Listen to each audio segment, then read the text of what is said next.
There you go, that's how much we earn from YouTube. And I think it's a really good insight to what the first maybe 18 months on YouTube can be like. That's roughly how long we've been going now.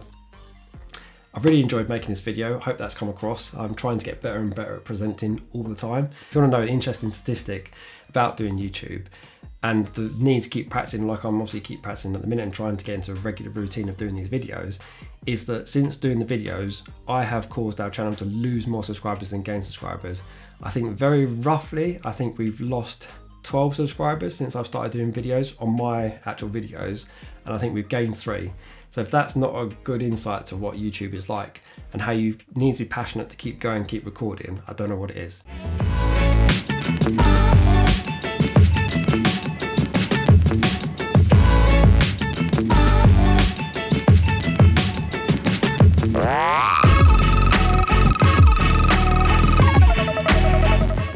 Welcome back to the channel. If you're new to the channel, my name is James and this is Career Insights. In this video, I'm going to cover how much we actually get paid from YouTube. Now, obviously over the last few years, that's become more and more legitimate career opportunity for people. And I did a quick Google before filming this video, and I saw that there's over 31 million YouTube accounts, which is bonkers. And of those, there's over 16,000 with 1 million plus subscribers, which again, I thought was a crazy figure. Now, I thought also on that data is that obviously we're a relatively small channel. We've got about 2,500 subscribers. So I thought it's a lot more realistic to have a look at our channel maybe than having a look at people that have 1 million plus subscribers. Because what you got to remember is those guys are in the top 1% and probably in the top like 0.3% of actually YouTubers. I've seen a few of these videos and they always tend to be the ones that have got like over 1 million views, which again, like that's astronomical. That's obviously going viral. We've never had anything like that, so I thought it's probably a lot more realistic to have a look at our channel. If you ever wanted to be on YouTube, you can see kind of what the journey's like a little bit. We'll touch on that a bit, but mainly we'll focus on the data and how we kind of got there. So let's jump into it. So probably the best place to start is subscribers. So before you can even get your channel monetized, you have to have 1,000 subscribers and you have to have 4,000 hours of watch time. Now, honestly, going into it, me and Jodie had absolutely no idea how easy or how hard that would be. Obviously, we came up with the idea in about 2017 when Jodie was pregnant with Maddie. And at the time, it was purely just an idea. And we probably did what 99.9% of YouTubers do, or aspiring YouTubers do, which is use YouTube to find out how to even go about starting a YouTube channel. So probably again, like most people, you come across Peter McKinnon's channel. What's up everybody, Peter McKinnon here, and welcome back to yet another 2 Minute Tuesday. Amazing channel, amazing presenter. And you start learning in terms of what the equipment you need, how much that's going to cost, what editing software you're going to need, lighting, sound equipment, all that type of stuff, putting together a list, and then thinking about actually is this something that we can learn to do? Because obviously at the time I was a project manager in construction and Jodie was a product manager in finance, in the finance sector. So it was completely an idea. Up until that point, all we did was just watch YouTube videos, and it wasn't until Maddie was born, and then obviously for the first couple of months you're just head underwater, trying to survive as new parents, getting used to your sleeping pattern being completely destroyed, that type of stuff. And then it probably was towards the back end of Jodie's maternity leave that we were like, hold on, are we actually going to try and pursue this as something real? And really what we were talking about is that we didn't see how we could work full-time being new parents and give this a go, like give this a real shot and for it to become something, unless one of us left our jobs. So ultimately we made the decision that Jodie wasn't going to go back to work, and we said we would give it 1 year, which would be the whole of 2019, to give this a real shot.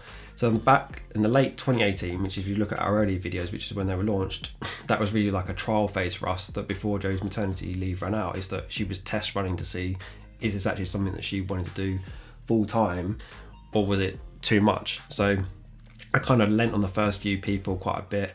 So thank you Mark, thank you Molly for being our sort of test run videos, which you can see. So we did those, Jodie really enjoyed it.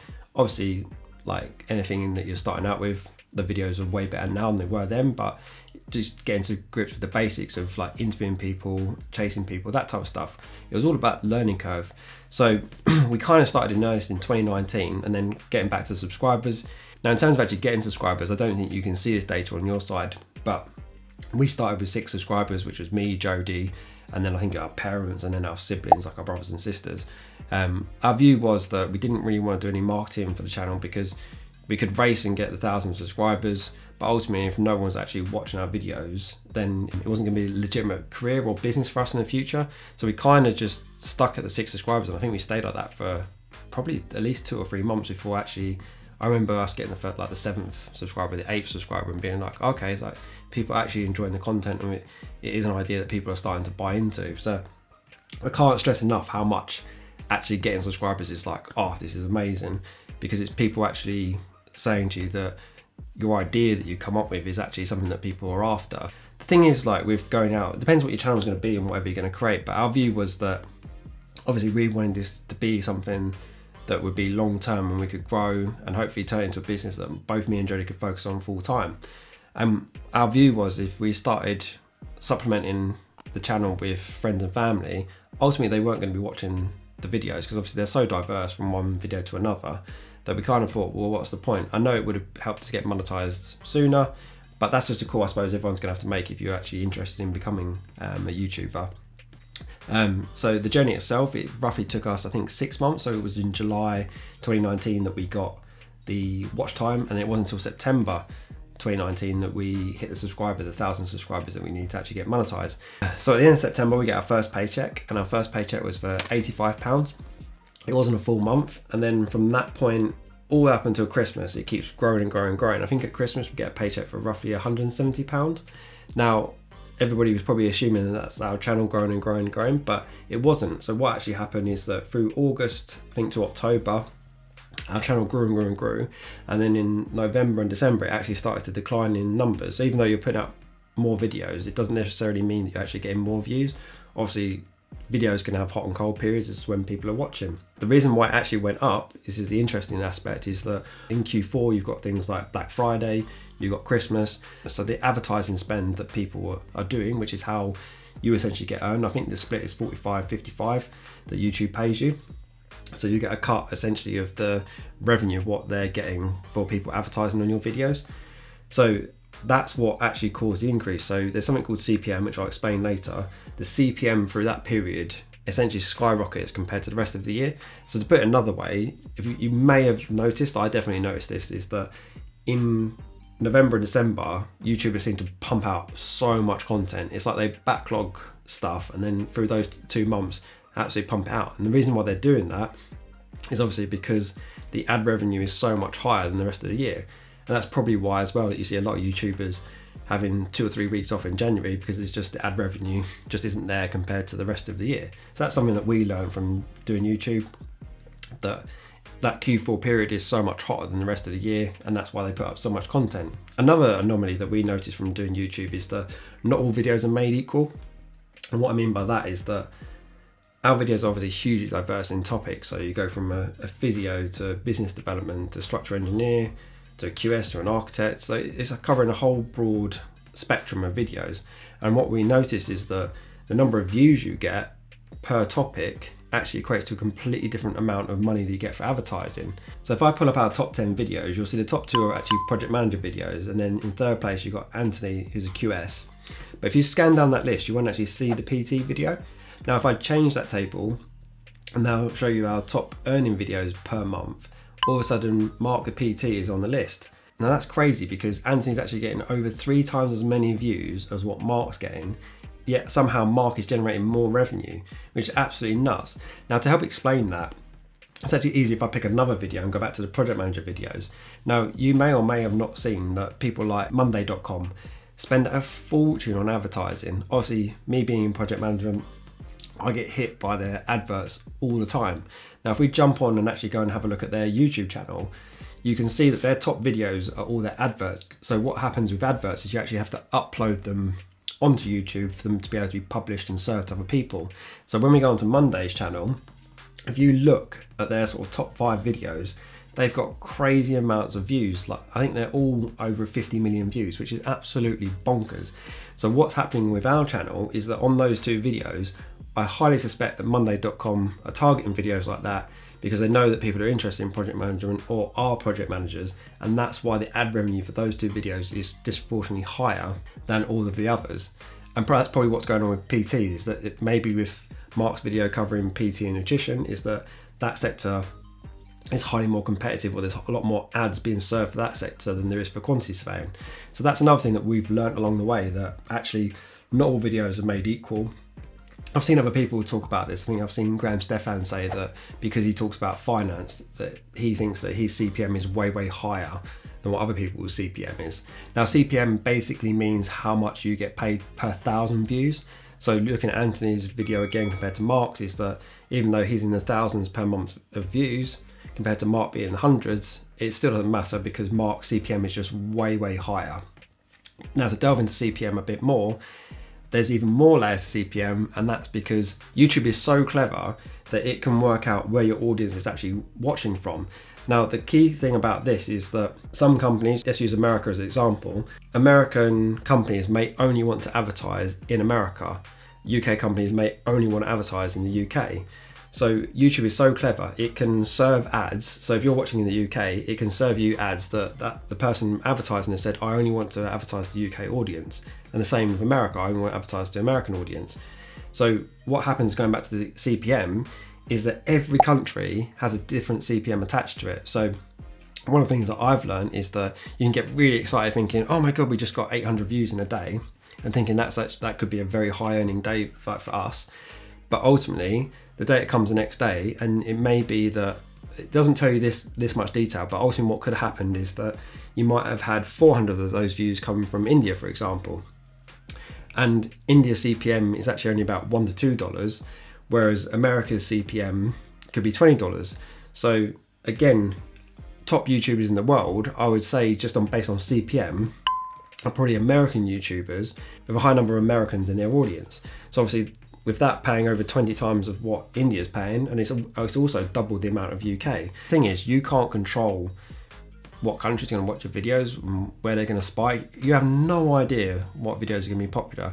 The amount of videos we've released that have been so slow out of the gate, you kind of feel like from a views perspective, this video just isn't going to fly. And all of a sudden, I think the recruitment video is a good example of that. I think for the first few months, that video had barely any views, and now she's, I think, in our top 5 most viewed videos. And so it's pointless overthinking what videos to actually do, what videos are going to make money. But ultimately, I think to round the video off, it's probably worth talking about whether I actually would recommend people doing YouTube as a career. Now, dealing with the elephant in the room first is obviously, as we've been going through, you've seen what our top 10 videos actually earn us per month. But what we haven't seen is the other side of the scale, which is that 70 to 80% of our videos earn us less than $1 a month. So to put that into context, I think to pay us back for doing those videos, you're probably looking at somewhere between like 25 and 35 years. So we'll be very, very old by the time we get our money back for those videos. So doing the videos itself, i.e. like the booking, the traveling, the editing, and then going backwards and forwards with the interviewee, we very roughly sort of work out that cost us about £300. So that's why I say it's going to take us quite a long time to pay us back. But what we don't want to do is we don't want to get pigeonholed into being like, okay, we're only going to do project management videos because that's where like YouTube pays us the most. We want to help out as many people as possible. So using the NHS is a really good example. Like, they're the biggest employer in the UK, and they're our lowest earning videos. So it could be something that we decided not to do just because we were chasing the money. And that's not why we set up the channel. We set up the channel to try and help as many people as possible. That's ultimately why we turned the website into a membership-based website. And we're so, so grateful to everybody who's become a member. It massively helps us out. Like, just covering the last week alone, like the amount of you that are now starting to help each other in the comments is so cool. Like, that's probably one of the best things that we emotionally get out of the channel, is when people actually start helping each other in the comment section. Like, I can't stress enough how much that was something that we really wanted to happen by making this channel, is that people actually started helping each other. And we're hoping that the more that the channel grows, like using some of the big videos that are sort of in the tens of thousands of views now, there's got to be structural engineers or construction managers or project managers, whatever the headline of the video is, watching those videos. So I'm hoping that professionals will start diving into the comment section and offering their advice, because you've got to remember that, and I've said this so many times about our videos, there is just one person's perspective, and it takes all sorts of personalities. Like, my favourite to talk about on the personalities, Jordan's a great example of this. I think I love Jordan's video because he is the person that gets probably bullied the most in terms of the most negative comments, in terms of how boring, that type of stuff. And you'll see in the comment section me defending him in terms of that you have to see that there's that personality side in terms of like introvert, shy, not confident in front of the camera, that's common, not uncommon. Like, people don't get it. People like that actually don't get it. So the best way to explain this is that Jordan's video is one of the highest subscribing videos that we have.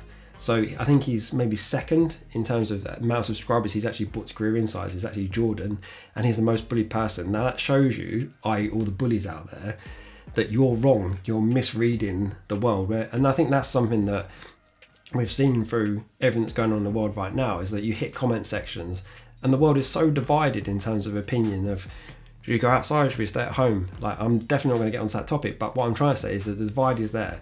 There isn't one way to be right and there isn't one way to be wrong, or there isn't one way to do a role and one way not to a role. Every role out there has introverts and extroverts in that role and making a success of it. And that was one of the things that we really wanted with Career Insights to happen, and why I get so excited when people in the comment section actually start helping each other out, which is something that has really started to pick up in the last week. The other thing I really hope that starts to happen is that there's no way, in my mind anyway, that our videos that have got, say, 20 to 40,000 views, that there's not professionals, i.e. current project managers, current structural engineers watching those videos. And what I want is that for those people to step into the channel and actually start commenting in their comment section to help the student side of things, or people that are aspiring to be in those positions, start commenting back. That I just love that we've created a platform. I think that's one of the coolest things about what we've done. So it's going to be cliche. I'm drawing back to the point of what I said and how to round this video off, and whether or not to become a YouTube. You have to see that it's incredibly hard to make money purely just out of YouTube.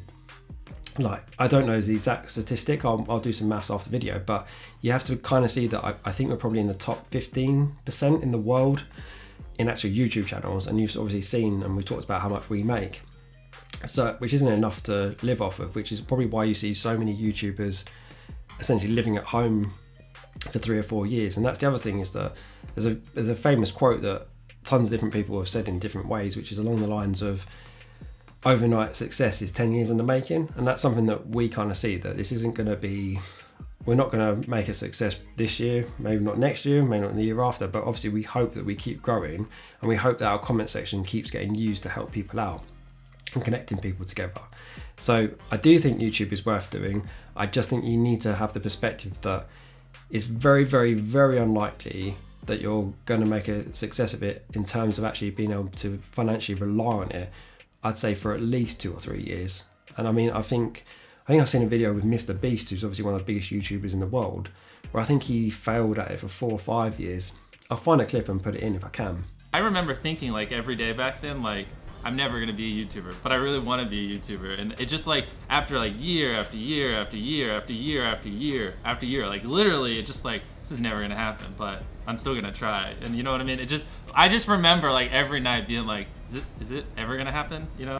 But that's the only thing I'd say in terms of if you want to rely on it financially, it's not a short-term fix, it's a very long-term play, and you just have to keep working at it. But you must do something you're passionate about. I know it's so cliche, but ultimately, like I said, you're not going to get financial success from it early doors. You're going to have to keep doing videos with no subscribers and limited views. So to keep getting you up in the morning, you're going to have to be passionate about wanting to get in front of the camera and sharing a message. Otherwise, you're just going to give up. And that's why I would say that while tons of people say money's more important than passion, money is not a very strong motivator. Some people it is, and obviously if you connect with those people, watch their videos, because ultimately that's what it's all about. There's a really good quote which is lean into your strengths. So a lot of people will say work on your weaknesses, but actually sometimes in life you'll get on better if you actually work to your strengths rather than working to your weaknesses. So I've probably blabbered on for way too long, but there you go, that's how much we earn from YouTube.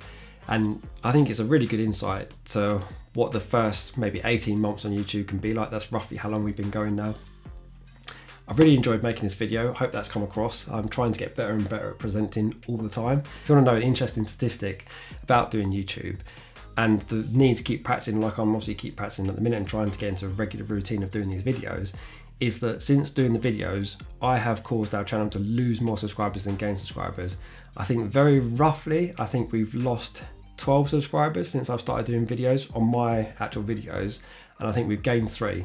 So if that's not a good insight to what YouTube is like and how you need to be passionate to keep going, keep recording, I don't know what it is. If you've got some value out of the video, please smash the thumbs up button.